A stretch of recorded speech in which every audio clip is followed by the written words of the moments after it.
या गुढीपाडव्यानिमित्त 99,999 रुपयाला 1, 2, 3 गाड्या झाला. आता गॅस तर काय मिळणार झालाय, थोड्याच दिवसात पेट्रोल आणि डिझेल सुद्धा मिळणार नाही. त्यामुळे या गुढीपाडव्याला इलेक्ट्रिक गाडी घ्यायलाच लागत्या आणि त्यासाठीच या गुढीपाडव्यानिमित्त धमाकेदार ऑफर घेऊन आलोय आटपाडी मधील इलेस्को म्हणजेच काळ भैरवनाथ इलेक्ट्रिक व्हेकल शोरूम मधनं. ही जी गाडी तुम्ही बघताय 1,00,000 रुपयामध्ये तुम्हाला 3 मिळणार आहे. त्यामध्ये double light anti theft system आहे. 50 ते 60 किलोमीटर गाडीची रेंज असणार आहे. स्पीड 45 ते 50 पडते. यासोबत ऍक्सेसरीज फ्री आहे. त्या महिलांना तर अतिउत्तम आहे. पार्किंग आहे, फॉरवर्ड आहे, बजाज फायनान्स देखील अवेलेबल आहे. त्याचबरोबर या शोरूम मध्ये इलेक्ट्रिक व्हेकल मध्ये भरपूर व्हरायटी आहेत. त्याचबरोबर सर्व स्पेअर पार्ट, त्याचबरोबर गाडीच्या सर्व्हिसिंगची सर्व कामे इथं करून दिली जातात. म्हणजे थोडक्यात तुम्ही गाडी घेतल्यानंतर तुम्हाला कोणत्याही सर्व्हिसिंगचं टेन्शन राहणार नाही, हे 100% आहे. 1,00,000 रुपयाला 3 गाड्या द्या, 3 जोडीदारांनी मिळून तुम्ही घेणार असाल तरी पण तुम्हाला परवडते. कितीला पडते बघा की. सगळ्या मित्रांना आपल्या रील शेअर करा. कमेंट मध्ये फक्त काळ भैरवनाथ इलेक्ट्रिकल तुम्ही लिहायचं आहे आणि फोन नंबर दिला त्यावरती फोन करून या गुढीपाडव्यानिमित्त खरेदीला यायचं आहे. नमस्कार, मी रमेश जनार्दन देवकर, वेजेगाव. प्रत्येक पौर्णिमेला मी अगदी श्रद्धेनं म्हणजे गेले 15 वर्षापासून तरी मी सुरुवात केली आहे. या देवस्थानला पूजेला नेहमी पहाटेच येतो आणि आमचे सर्व कुटुंबीय किंवा गावकरी आपल्या परिसरातले सर्व ह्या देवस्थानचे प्रामाणिकपणे आणि मी तरी मोठा भक्त आहे. तर सांगायचा विषय आता जसे चेअरमन साहेबांनी सांगितलं त्या पद्धतीनं की आपल्या गाभाऱ्यातील सिद्धनाथ मंदिराच्या गाभाऱ्यातील समोरचे जे 2 खांब आहेत ते पूर्वी अष्टकोनी जे खांब आहेत ते पूर्वी आमच्या पूर्वजांनी पितळेचे बनवलेले होते. त्याच्यावर पितळेचा पत्रा चढवून केलेली होती तयारी. तेच नंतर आम्हाला ट्रस्ट मार्फत विचारलं गेलं काही वर्षापूर्वी की बाबा ह्याची काय तुम्ही दुरुस्ती किंवा काय पुनरावृत्ती करणार आहे का. तर त्यावेळेला आमचे चुलते श्रीयुत कैलासवासी दत्तात्रय शंकर देवकर यांनी त्याला मान्यता दिली आणि त्या 2 खांबावरती चांदीचा पत्रा चढवून नक्षीकाम करून ते पूर्ण केले. आणि काही दिवसापूर्वी किंवा 1 वर्षापूर्वी ते नादुरुस्त झाले किंवा त्याचे पत्रे निघतायत किंवा ते लोकांना बघताना लागते असे माहिती मिळाल्यावरती ते आम्ही इथे भेट देऊन ते पाहणी केली आणि आमचे चुलत भाऊ आणि आमच्या कुटुंबियांनी मिळून ते ट्रस्टच्या संमतीनं दुरुस्तीसाठी काढून नेलेले आहे आणि त्याचं काम सुरू आहे. आणि ते काम पूर्ण झालं की काही दिवस लागतील, समजा 20 दिवस लागतील किंवा 25. काम पूर्ण झालं की जसं ते स्ट्रक्चर होतं त्या दोन्ही खांबावरती त्या पद्धतीनं पूर्ववत बसवणार आहोत. धन्यवाद.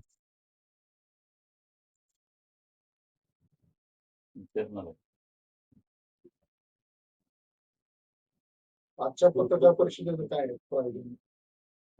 बातम्या भरपूर आल्या, खोट्या आल्या पेपरला, तुमच्या मीडियाला. त्यामुळं वस्तुस्थिती समजावी खरी म्हणून ही आजची प्रेस कॉन्फरन्स घ्यायची आहे. आणि बातम्या खोट्या जास्त आहेत आणि देवस्थानला बदनाम करायची ही भूमिका आहे. ही सगळा राजकीय हेतू आहे. राजकीय हेतूतून हे म्हणजे कट कारस्थान रचलेलं आहे आणि या कुठल्याही भाविकांनी या बातमीला बळी पडू नये आणि या देवस्थानमध्ये कुठल्याही प्रकारचा भ्रष्टाचार किंवा चांदी गायब होणं असे प्रकार झालेले नाही. आटपाडी तालुक्याचे आरपीआयचे नेते राजेंद्र खरात त्यांनी सुद्धा धर्मदाय आयुक्ताकडे रथाच्या दृष्टिकोनातून एक तक्रार काल दाखल केलेली आहे की रथावर असणारी चांदी सुद्धा गायब झाली आहे असा एक आरोप त्यांनी काल केलेला आहे. त्याबाबत असं सांगू शकतो, धर्मादायकडे गेलेली त्याची नोटीस आम्हाला आली आहे. त्याच्या नोटीसचं उत्तर आम्ही व्यवस्थित म्हणजे जो काय खुलासा होईल तो खुलासा आम्ही तुम्हाला सपोर्ट करू. पेटीएम तो रथ आहे 320 किलोचा रथ आहे.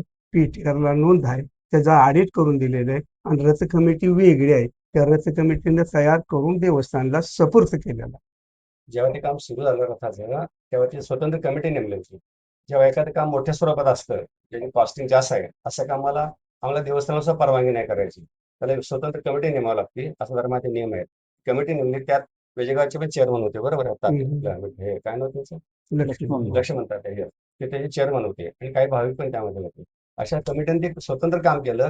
एकूण संकलन झालेली चांदी, खर्च झालेली चांदी, मजुरी, राहिलेला हिशोब सगळा ताळेबंद देवस्थानकडे वर सुपूर्द करून तो परत पीटीआरला नोंद झालेला. 1 टन चांदीवर हे सुतराम खोटा शब्द आहे. 1 टन चांदी कुठेही नव्हती, कशातही नव्हती आणि चांदीचं काम झाल्यानंतर, रथाचं काम झाल्यानंतर त्यासाठी कुणी 1 ग्राम चांदी देखील संकलन केलेलं नाही.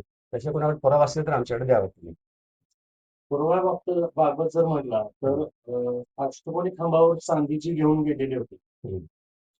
ती चांदी घेऊन जाताना पंचासमक्ष तुमचा काय ठराव झालेला होता का? होय. ती कागदपत्र बाहेर कशी आहे? नाही, त्यांनी ते नाही, हा. भाविकाकडे घेतले ना. भाविकाकडून त्याकडून घेतले भाविक आणि त्याचं काय रीतसर आम्ही ठराव करून ठराव हे करून करून घेतलेलं आहे. ते चांदी चांदी काढायचा ठराव काढायचा झालेला ठराव आहे. झाला. त्यांचं म्हणणं असं होतं की जे पत्र संमती पत्र दिलेलं आहे त्याच्यावर चेअरमनची, व्हाईस चेअरमनची किंवा विश्वस्तांची सही नाहीये. सचिवाची सचिवाची सचिव सही सही आहे आहे त्याच्यामध्ये. आणि 2 साक्षीदार आहेत साक्षीदार एक पुजारी प्रतिनिधी म्हणून एक साक्षीदार आहे आणि एक साक्षीदार. आणि एक त्यांचे पुजारी आहेत, त्यांचे एक साक्ष आहे त्याच्यामध्ये. असं आहे. आता रात्री अपराधी एवढं सगळे लोकांचे एकत्र मिळून करू शकत नाही. तेव्हा जे उपलब्ध होते त्यांच्या सहाय्या त्यावेळेला घेतलेल्या होत्या. असं आहे. आणि ते चांदी त्या भाविकाकडे आहे, त्यांनी कबुली केलेलं आहे. ते कामही सुरू आहे. दुसरा एक असा आरोप होता की ह्या गोष्टी नेत असताना रात्रीच्या का नेल्या, दिवसा तुम्हाला घेऊन जायला परवानगी म्हणजे कोणी अडवणूक केली? दिवसा भाविकाची वर्दळ असते ना. गर्दी आहे ना. असल्यामुळे काढता येत समोर नाही, तर अडथळा दर्शन बंद निर्माण होते ना. होतोय. दर्शन बंद होते काढताना ती अडचण होते. बाकी काय होते त्याच्यामध्ये तोच उद्देश, दिवसा भाविकांची तुमच्या गर्दी काय असते असं अडथळा सांगितलं. होतं भाविकांच्या दर्शनाला. चांदीचं काही मोजमाप वगैरे करतं का? नाही, मोजमाप वगैरे काही नाही. नाही, त्यांनी ते गाळून जे वजन केलंय ते पेपरला त्याच्या बातम्या येत्या 24 किलो. की प्रत्यक्षात अष्टकोनी खांबावर बसवलेली चांदी हम्म. आणि परत घेऊन जातानाच्या चांदीचं वजन केलेलं होतं का? नाही, ती लाकडावर मारलेली होती, वजन घावत लाकडावर नव्हतं. फिटिंग केलेली चांदी फिटिंग वजन केलेलं करता येते. चांदी. भाविकांच्या म्हणण्यानुसार ते वजन आम्ही ठरवतो असेल. आपल्याकडे असा काही नियम आहे का की मंदिरात ज्या काही वस्तू द्यायच्या आहेत त्या प्रत्येक वस्तूची नोंद पोस्ट ऑफिस मध्ये करणं बंधनकारक आहे किंवा काही वस्तू अशाच देता येतात? तसं बंधनकारक आहे देवाला आहेच. वाहणारी वस्तू, पण जे भाविक मनोभावे देवापुढे दान करतात त्या वस्तूशी ट्रस्टचा कोणताही संबंध येत नाही. काही भाविक म्हणाले की बाबा आमची नोंद करायची इच्छा नाही, देवाला अर्पण करणार आहे. अशा पण दुर्मिळ गोष्टी आहेत, तशा कमी आहेत, फार कमी पडतात. त्यातला हा एक भाग होता. असं आहे. बाकी इतर ऑफिसमध्ये मनुष्य आला का त्याचं ₹1 जरी असतं तर त्याची पावती देतो. ₹1 वस्तू असली तर त्याची पावती देतो. इथून पुढील काळामध्ये आता ह्या ज्या गोष्टी घडलेल्या आहेत याच्या दक्षतेसाठी पुढील काळामध्ये ट्रस्ट काही वेगळ्या उपाययोजना करणार? आम्ही उपाययोजना करणार. आम्ही भाविकासाठी सूचना फलक लावणार. ज्या भाविकाला वस्तू दान करायची त्या त्यांनी ऑफिसमध्येच करावा. नाही केल्यास त्याला ट्रस्ट जबाबदार राहणार नाही. त्याच्यात मौल्यवान वस्तू पितळ हे सगळं आम्ही घालणार आहे. फक्त नाशवंत वस्तू ज्या आहेत पोशाख म्हणा, लाईट हे काय आम्ही घालणार नाही. पण जे मौल्यवान वस्तू किमती आहेत त्याचा बोर्ड लावून सगळ्या वस्तू आम्ही आमच्या ऑफिसमध्ये आला तर आम्ही नोंद करणार आहे. गेले काही दिवस म्हणण्यापेक्षा जवळपास 1 महिन्याचा काळ लोटत आला. या कालावधीमध्ये बऱ्याच सोशल मीडियाच्या माध्यमातून महाराष्ट्रातलं एक मोठं देवस्थान आहे त्या देवस्थानाबद्दल उलटसुलट चर्चा माध्यमामध्ये सोशल मीडियामध्ये पसरत असताना 1 महिनाभर आपण त्याला प्रत्युत्तर देण्यासाठी वेळ घेतला. हे थोडस विसंगत वाटत नाही का? याच्यामुळे लोकांच्या मध्ये संभ्रमावस्था निर्माण झालेली होती की ह्यांच्याकडून वेळ जातोय म्हणजे खचितच काहीतरी काळ असेल. बरोबर आहे तुमचं. आरोप झाले हे सगळे खोटे होते, हे आम्ही ठामपणे सांगू शकतो. आणि त्याला उत्तर द्यायसाठी आम्हाला संबंधित भाविकांना तर भेटलं पाहिजे. पण जे काही 2, 4, 6 खांबाचा वाद होता त्यांच्या दृष्टीने वाद होता, आमच्या दृष्टीने वाद नव्हता तो. त्याचे देणगी देणारे संबंधित भाविक एक ठिकाण नाहीत कोणी. एक कटकला, गुरुसाहेबमध्ये, एक बेंगलोरमध्ये, एक मुंबईमध्ये यांचा समन्वय साधायला, त्यांचं म्हणणं मान्य करून गेला. त्यांच्यावर आम्हाला ठाम काय उत्तर आल्याशिवाय मीडियाला मी काय सांगू शकत नाही. ती अडचण होती आमची ना. तर शेवटी आम्हाला लिगली ऑफिसच्या बाजूला पण त्या बाजू सांभाळतात, मीडियाच्या बाजू आहेत, इकडे भाविकांच्या श्रद्धा आहेत, त्यांच्या बाजू आहेत, लिगल गोष्टी आहेत. अनेक गोष्टीला आम्हाला एका वेळी तोंड द्यावं लागतं, म्हणून थोडासा विलंब झाला. त्याच्यापेक्षा दुसरं काय कारण नाही. आता एक मुद्दा असा आहे की जे मंदिरामध्ये दान केलेली प्रॉपर्टी ती ट्रस्ट कुटुंबात आमच्याकडे जाऊन येत नाही. तर ते समजा उद्या कोणी काहीतरी आणून ठेवलं तर ते जर समजा जर ते धोकादायक असलं तर त्यावर तुम्ही लक्ष देणार नाही, आपल्याला निष्काळजीपणा वाटत नाही. नाही, तसं काय नाही. हिचं धोकादायक वस्तू आणायला कोणी भाविक आणत नाही. दुसरी गोष्ट जे काय बाबा हाय आता ते गुप्तदान द्यायचं सगळं आम्ही रजिस्टर बनवून ही रजिस्टरला नोंद करणार आहे. आता एकही वस्तू बिननोंदीची ठेवणार नाही इथून. ते जे पण आपलं जे हे चाललाय विवाद चाललाय तो एक रुपये आमच्या तुमच्याकडे त्याची नोंदच नाही. नाही ते गुप्तदान दिले त्या भाविकांनी भाविकाच्या इच्छेनुसार माझं काय इच्छेनुसार- नावाची इच्छा नाही असं म्हणाले तर आम्हाला त्यावेळेस बोलता येईल, पण आता ते दुरुस्त करून आता आम्ही नोंदी करून घेणार, कारण आपल्याला लिगल अडचणी थोड्याशा येतात ते आता समजलं आपल्याला. हा केवळ एकाच केसमध्ये असं झालंय, इतर कुठल्याही वस्तूचा कुठं घोळ नाही केलं. आणि आजपर्यंत परंपरा आहे मोडली आणि वस्तू आणि तक्रारी नव्हती. त्यांनी चांदी घालून भाविकांनी किती वर्ष झाली त्यावेळेला कोणाची तक्रारी नव्हती. जेव्हा तक्रारी खोट्या बातम्यातून गेल्या त्याच वेळेला तो प्रश्न आम्हाला उद्भवला. तर त्याच्या दुरुस्त आम्ही काय असेल करेक्टिव्ह मेजर्स आम्ही घेणार आहे पुढे.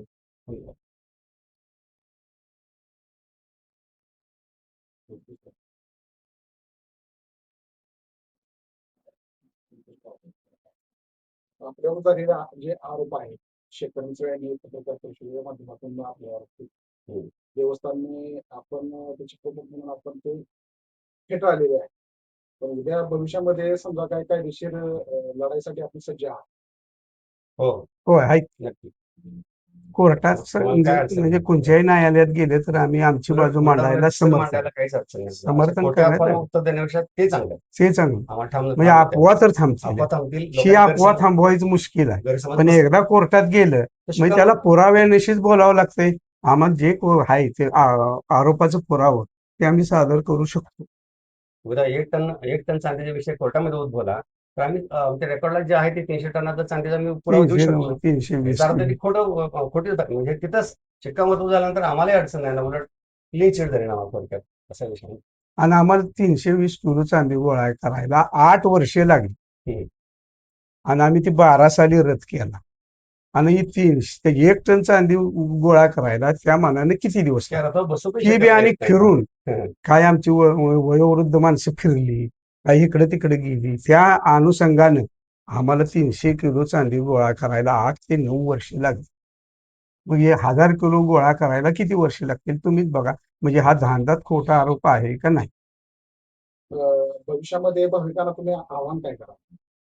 आम्ही आव्हान पारदर्शकता जी आहे, हा जे काही तुम्ही प्रश्न उपस्थित केलेले त्याच्या काही नोंदी वगैरे इथून पुढे काही जे दान- आम्ही आव्हान इथून पुढे भाविकांना असंच करणार. देवाला जी वस्तू तुम्ही वाहणार आहे, नवस्फूर्ती करणार आहे, त्या नवस्फूर्तीची किंवा मौल्यवान वस्तूची पावती घेतल्याशिवाय दान करू नये असं आवाहन करणार आहे. केल्यास आम्ही त्याला जबाबदार नाही. आमची रितसर पावती असेल त्याला आम्ही जबाबदार.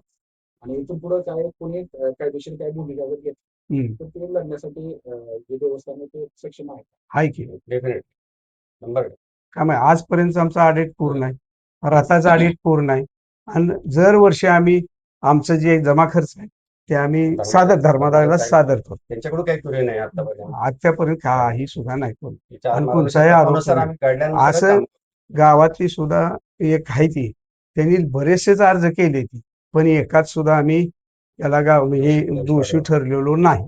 तक्रारी वरचढ होत आहेत. बरं, लहान लहान सारख्या तक्रार होत तक्रारी असतात. पण आणि पुढे खांबाच्या बरोबर पाठीमागे सुद्धा काही जे खंड होते पाठीमागच्या काही महिन्यापूर्वी या संदर्भात पण त्यांनी मुद्दा उपस्थित केले. 4 खंडात. 4 सांगा. खांबा. हे कसं आहे, त्यांनी चांदी लावली, त्या कारागिराच्या आणि ह्या बसवण्यात काहीतरी दोष आला. त्यामुळे आम्हाला विनंती वजा करून ते त्यांनी काढून दिले. जो फरक होता बराचसाच मोठा होता त्यांनी घातलेल्या आणि त्या कारागिराच्या ताब्यात दिलेल्या, त्यामुळे काढून नेलं. आणि ते म्हटले त्या ह्याचं आम्ही देवस्थान सांगेल ती वस्तू आम्ही करायला तयार आहे.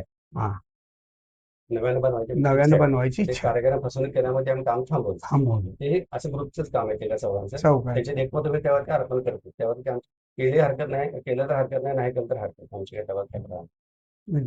केली तर झालेले आरोप जे आहेत ते दांडांत खोटे आहेत. यावर आपण आता ठाम आहे. होय. हो. आणि एवढी मोठी बदनामी देवस्थानची केली, त्याच्यात कोणत्याही प्रकारचं तथ्य किंवा त्यांच्याकडे त्याचा हेतू काय असावा असं वाटतं? ते राजकीय हेतूतनं झालं. आपलं नाव सांगा. हा नमस्कार, मी डॉक्टर राहुल चौकार. माझे आजोबा आबांच्या पूर्वी विश्वस्त होते, चेअरमन होते. आणि आता तेच हे जे सगळं हे चाललंय वितंडवाद जो चाललेला आहे त्याचा एकच कारण आहे की ही जी संस्था आहे, आपली ग्रामपंचायत सुद्धा 5-5 वर्षाला बदलती बॉडी, पक्ष येतात जातात. आता तुम्ही बघितले नवीन पक्ष झाले, पण ही जी संस्था आहे ती 35 ते 40 वर्षापासून कार्यरत आहे, निर्वेदपणे कार्यरत आहे. दरवर्षी ऑडिट होते, सगळा कारभार यांचा पारदर्शक आहे. ते गावातल्या लोकांना बघवत नाही. एवढी जुनी संस्था कुठलीही आतापर्यंत निर्भीडपणे चालू नाही आणि फक्त राजकीय आकसापोटी हे चाललेलं आहे. बाकी काहीच त्याच्यात तथ्यच नाही. आणि हे आरोप करणारेच माणसांचं असं म्हणणं आहे की हा मुद्दा मिटलाच नाही पाहिजे असं त्या लोकांनी येऊन अशाही बातम्या भाजपाला पसरवल्यात देणं, की असं पसरवलेलं. हं.